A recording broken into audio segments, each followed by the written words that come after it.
তোমরা যারা রাতারাতি সফটওয়্যার তৈরি করতে চাও তাদের জন্য এই ভিডিওটা। তো আমি আপনাদেরকে দেখাবো কত সহজে একটা সফটওয়্যার তৈরি করা যায়, রাতারাতি একটা সফটওয়্যার তৈরি করা যায়, কোডিং জানতে হয় না বা বেসিক তেমন কোনো ধারণা লাগে না। কত সহজে একটা সফটওয়্যার তৈরি করা যায়। তো চলেন শুরু করা যাক ভিডিওটা। তো আমরা সফটওয়্যার তৈরি করার জন্য আমি ব্যবহার করবো ভিজুয়াল স্টুডিও 2022। এই সফটওয়্যারটা আমি ব্যবহার করি, ঠিক আছে। প্রথমে আমি ক্রিয়েট একটা নিউ প্রজেক্ট নিব। এখান থেকে যদি আমি এখানে সার্চ দিই এমবিসি, এমবিসি আমরা প্রথমে নেব ASP.NET core web app web application model view controller, ঠিক আছে। আমরা এইটাকে এই কনসেপ্টটা আমরা ইউজ করব। যেহেতু আমরা একটা সফটওয়্যার তৈরি করব, আমরা কি টাইপের সফটওয়্যার তৈরি করব, যে সব টাইপের সফটওয়্যার তৈরি করব, এখন এখন আমি একটা সফটওয়্যার তৈরি করব স্টুডেন্ট ওয়েব, ঠিক আছে। মানে ও স্টুডেন্ট ওয়েব ম্যানেজমেন্ট বা স্টুডেন্ট ম্যানেজমেন্ট একটা সফটওয়্যার তৈরি করবো, ঠিক আছে। তা আমি এখানে দিলাম স্টুডেন্ট ম্যানেজমেন্ট ওয়েব, ঠিক আছে। এম দিলাম স্টুডেন্ট এম ওয়েব, ঠিক আছে। ম্যানেজমেন্টটা শর্টকাটে দিলাম, ঠিক আছে। তো এখন আমরা সলিউশনটা কি দেবো, সলিউশনটা আমি পজ দিলাম, ঠিক আছে। সলিউশন নামটা পজ দিলাম। তো এটা একটা সেম নাম দিলে সেম নাম না নয় ভালো। এটাকে আমি এখন আমি লোকেশনটা কোথায় রাখবো, এই সফটওয়্যারটা আমি কাজ করতেছি, এই সফটওয়্যারটা আমি কোথায় লোকেশনটা দিব। সফটওয়্যারের লোকেশনটা আমি ডেস্কটপে একটা ফোল্ডার করে এটা লোকেশনটা আমি চেনাই দেবো আর কি।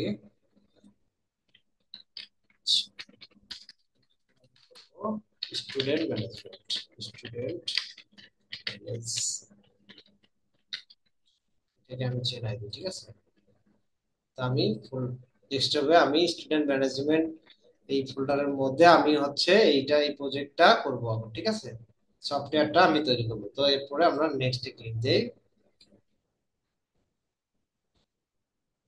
এখানে দেখেন এখানে বলতেছে ফ্রেমওয়ার্ক কোনটা নিব। সবসময় ফ্রেমওয়ার্ক আমরা আপডেটটা নেওয়ার চেষ্টা করবো, ঠিক আছে। এখানে অথেন্টিকেশন দিতে বলতেছে যে আপনি কি অথেন্টিকেশন নেবেন, আমি ডান করে দিলাম, ঠিক আছে।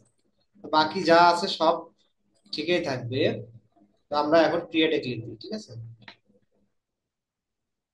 এরপরে যদি ক্রিয়েটে ক্লিক দিলাম, আমি ক্রিয়েটে একটা প্রজেক্ট ক্রিয়েট হচ্ছে।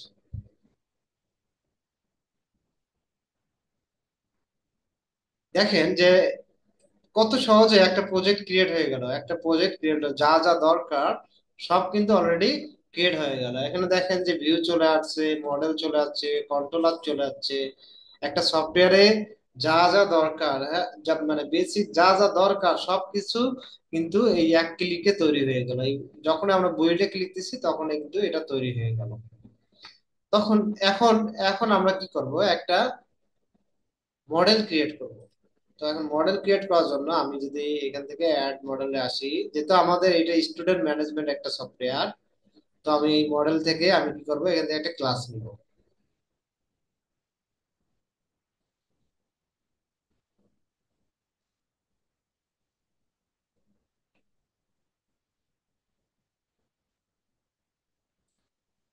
তো আমি ক্লাসটার নাম দিব স্টুডেন্ট, ঠিক আছে।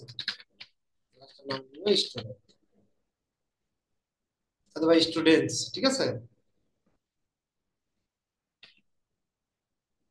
এসটা বড় হাতে দিয়ে স্টুডেন্ট লিখি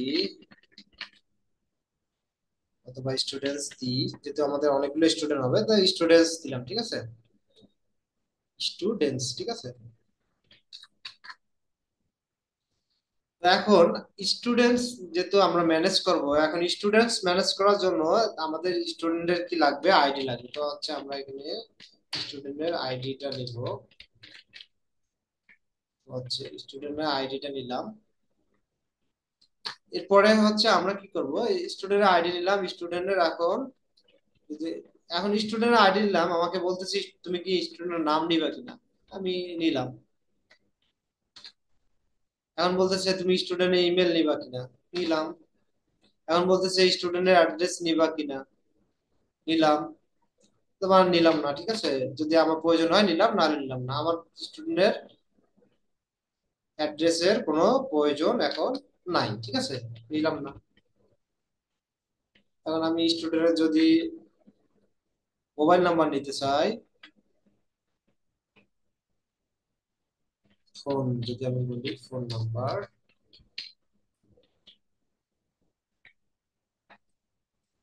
ফোন নাম্বার নিয়ে নিলাম, ঠিক আছে। আমরা চাইলে আরো নিতে পারি, তো হচ্ছে আমি এই তিনটে নিলাম, ঠিক আছে। নেম, ইমেল আর ফোন নাম্বার, এই তিনটা আমি নিয়ে নিলাম, ঠিক আছে। এই তিনটা নেওয়ার পরে এখন দেখি যে কোনো ঝামেলা আছে কিনা। বিল্ড সলিউশনে ক্লিক দেই।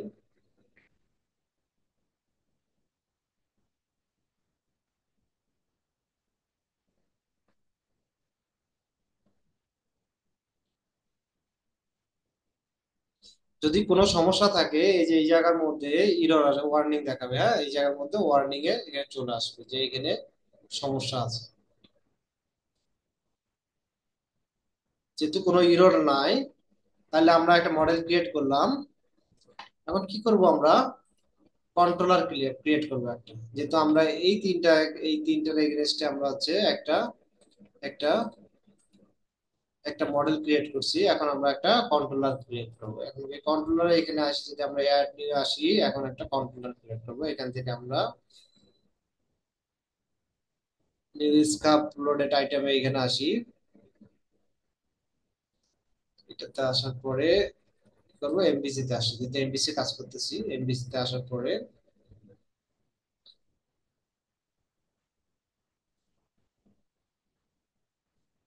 আমাদের সলিউশনের নাম, আমাদের যে প্রজেক্টটার নাম কি ছিল, স্টুডেন্ট এম ওয়েব, ঠিক আছে। আমরা যেটাতে কাজ করতেছি স্টুডেন্ট এম ওয়েব, এটাতে কাজ করতেছিলাম, তাহলে এটা আমরা সিলেক্ট করে দিতে হবে। দেওয়ার পরে আমাদের এই কন্টেন্টটা এটা এটা সিলেক্ট করে দিতে হবে। দিলে সার্ভার এখানে শো করবে, সার্ভার শো করতেছে, আমরা সার্ভারটা চেনাই দিব, ঠিক আছে। এখন এই দেখেন নামটা অটোমেটিকলি চলে আসছে, আমরা যেটার কাজ করতেছি এখন, এটা স্টুডেন্টস কন্ট্রোলার, ঠিক আছে। এখন যদি আমরা যদি এসটা না রাখি তাও কোনো সমস্যা নাই, তাহলে যেহেতু আমরা এখানে স্টুডেন্টস রাখছি, তো আমরা এটা স্টুডেন্টস রাখি।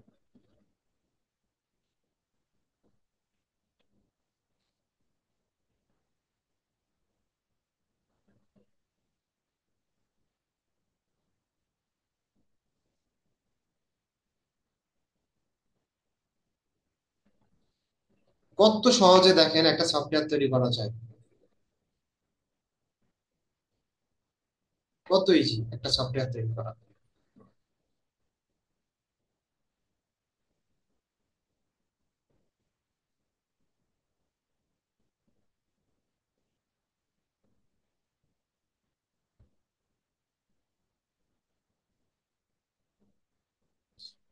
একটা সফটওয়্যারে যা যা প্রয়োজন সব কোড গুলো এই এআই এ জেনারেট করতেছে। দেখেন এই যে টোটাল কোড গুলো যা যা প্রয়োজন সব এআই এ এগুলো জেনারেট করে দিল। এখন যদি আমরা এখান থেকে এখন যদি আমরা এটাকে যদি আমরা মাইগ্রেশন করি, মানে ডাটাবেসের সাথে যদি কানেক্ট করি, মাইগ্রেশন করি,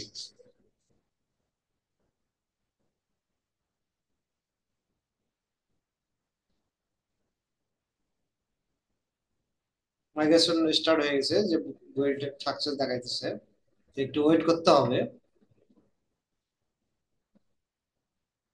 কমপ্লিট না হওয়া পর্যন্ত ওয়েট করতে হবে।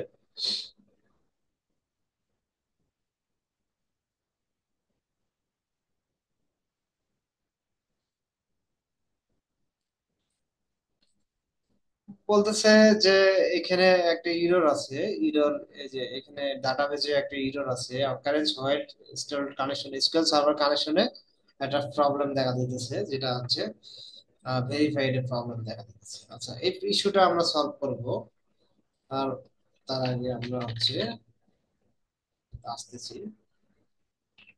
এই যে যেমন হচ্ছে এখন দেখেন এই যে ওয়ার্নিং গুলো কিন্তু চলে আসছে, এই যে বলছে যে নন রুলেবল প্রপার্টি নেম মাস্ট কন্টেন্ট, এই যে এই তিনটা জিনিস লুল করতে হবে, এই তিনটা জিনিসকে আমাদের ডিজাবল করে দিতে হবে। এখন যে জায়গায় প্রবলেমটা আসতেছে, এখন ওই জায়গায় চলে যায়, এই জায়গা থেকে হচ্ছে আমরা কি করব, এডিট প্রজেক্ট। আপনি সফটওয়্যারে কাজ করতে গিয়ে যত বেশি প্রবলেম ফেস করবেন তত বেশি আপনি শিখতে পারবেন। যদি আপনি যত বেশি সমস্যা ফেস করবেন তত বেশি আপনার শেখার সুযোগ আছে। এই লাইনটা লুনাবল করে দিয়ে এই লাইনটা থেকে ইস্যুটা আসতেছে।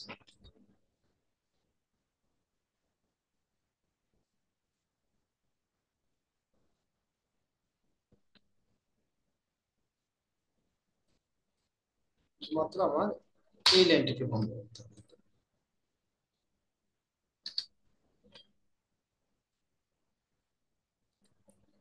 ঠিক আছে।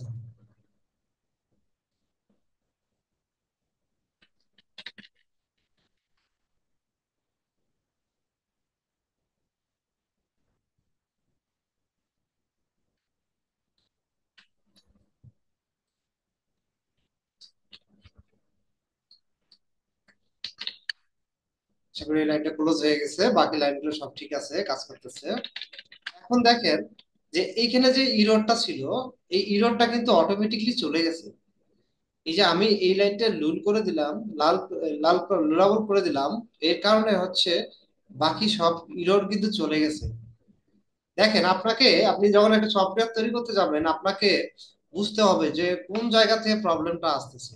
আপনি যত বেশি প্রবলেম সলভ করতে পারবেন, যত বেশি ইস্যু ফেস করবেন, তত বেশি আপনি খুব দ্রুত সময়ে আপনি সব ভালো ডেভেলপার হতে পারবেন, ভালো ইঞ্জিনিয়ার হতে পারবেন। এখন আমার হচ্ছে দুইটা, আমি মডেলের কাজ করলাম, কন্ট্রোলারের কাজ করলাম, এখন আমার যেটা করতে হবে সেটা হচ্ছে আমাকে ভিউ এর কাজ করতে হবে। এখন ভিউ থেকে যদি আমরা আসি, ভিউ এর থেকে ভিউ ক্লিক দেই, ভিউ থেকে শেয়ার আসতে হবে, শেয়ার থেকে লেআউট।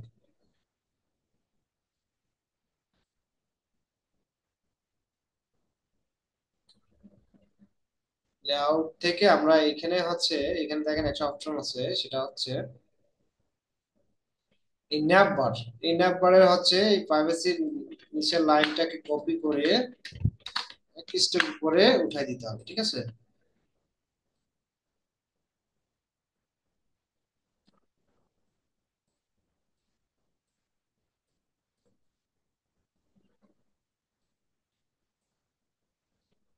ইন্ডেক্স, এটাকে ইন্ডেক্স করে দিই। তারপরে এই প্রাইভেসিটাকে আমরা কি করব, এই প্রাইভেসিটাকে আমরা করে দিব হচ্ছে স্টুডেন্ট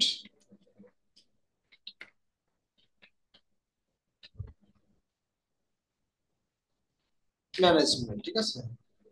এই হোমটাকে আমরা দিব স্টুডেন্টস, ঠিক আছে, স্টুডেন্টস, একে আমরা স্টুডেন্টস করে দিব, ঠিক আছে।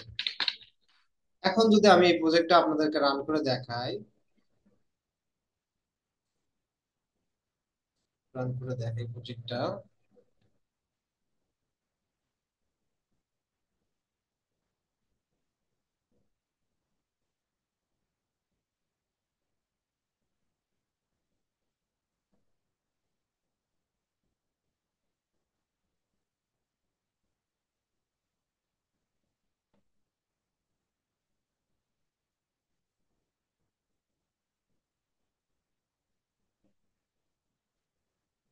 এই যে কমপ্লিট একটা সফটওয়্যার হয়ে গেল, ঠিক আছে। কমপ্লিট একটা সফটওয়্যার, এই যে যেমন student, student M web, home, student management, privacy, ঠিক আছে। তো একটা কমপ্লিট একটা সফটওয়্যারের ইন্টারফেস হয়ে গেল, ঠিক আছে। এখন বাদ বাকি আপনাদের আপনারা যে অপশন গুলো চান এগুলো হচ্ছে আপনারা এখান থেকে এগুলো অ্যাড করতে পারবেন। এই যে যেমন হচ্ছে এখান থেকে কন্ট্রোলারে এসে এই কন্ট্রোলার থেকে, যেমন আমরা একটা কন্ট্রোলার করছি সেটা হচ্ছে স্টুডেন্ট ওয়েব কন্ট্রোলার, এই আমরা এই একটা কন্ট্রোলার করছি, ঠিক আছে। এই কন্ট্রোলার থেকে আপনারা হচ্ছে এখন আহ, এখন যদি আপনাদের আরো কোনো মডেল প্রয়োজন হয়, যেমন হচ্ছে এখানে ডিপার্টমেন্ট বা অন্যান্য যে অপশন গুলো আছে এগুলো মানে যেভাবে চাবেন আর কি সফটওয়্যারটা আপনারা ওইভাবে তৈরি করতে পারবেন। আমি জাস্ট হচ্ছে আপনাদেরকে স্যাম্পল হিসেবে দেখালাম, ঠিক আছে। তো এখানে যেমন হচ্ছে, মনে করেন যে আমি এখন যদি মনে করি যে একটা স্টুডেন্টের যে ইনফরমেশন গুলো আছে এখানে যদি আমি অথেন্টিকেশন দিয়ে রাখি, বা হচ্ছে ডাটাকে এডিট করতে পারবে না, বা হচ্ছে ভিউ করতে পারবে না, দেখতে পারবে না, ঠিক আছে, তো এটাও পসিবল। মানে যা চাবেন, একটা সফটওয়্যারে যা চাবেন সবকিছু করা পসিবল। তো আজকে এই ভিডিওটা এতটুকু। আপনারা ভিডিও দেখে দেখে আপনারা ট্রাই করবেন কাজটা করার জন্য। পরবর্তী ভিডিওতে আরো ডিটেলসে আমি আপনাদেরকে দেখাবো কিভাবে সফটওয়্যারের এই কন্ট্রোল প্যানেল গুলো তৈরি করতে হয়, এবং ইচ্ছা মানে আপনারা যেভাবে চাবেন, মানে ইচ্ছা মতো আপনারা কাস্টমাইজেশন করতে পারবেন, অনেক ফিচার্স অ্যাড করতে পারবেন। বিস্তারিত বিষয়গুলো পরবর্তী ভিডিওতে আমি আপলোড করব। সবার সুস্বাস্থ্য কামনা করি। পরবর্তী ভিডিও দেখার আমন্ত্রণ রইল। আল্লাহ হাফিজ।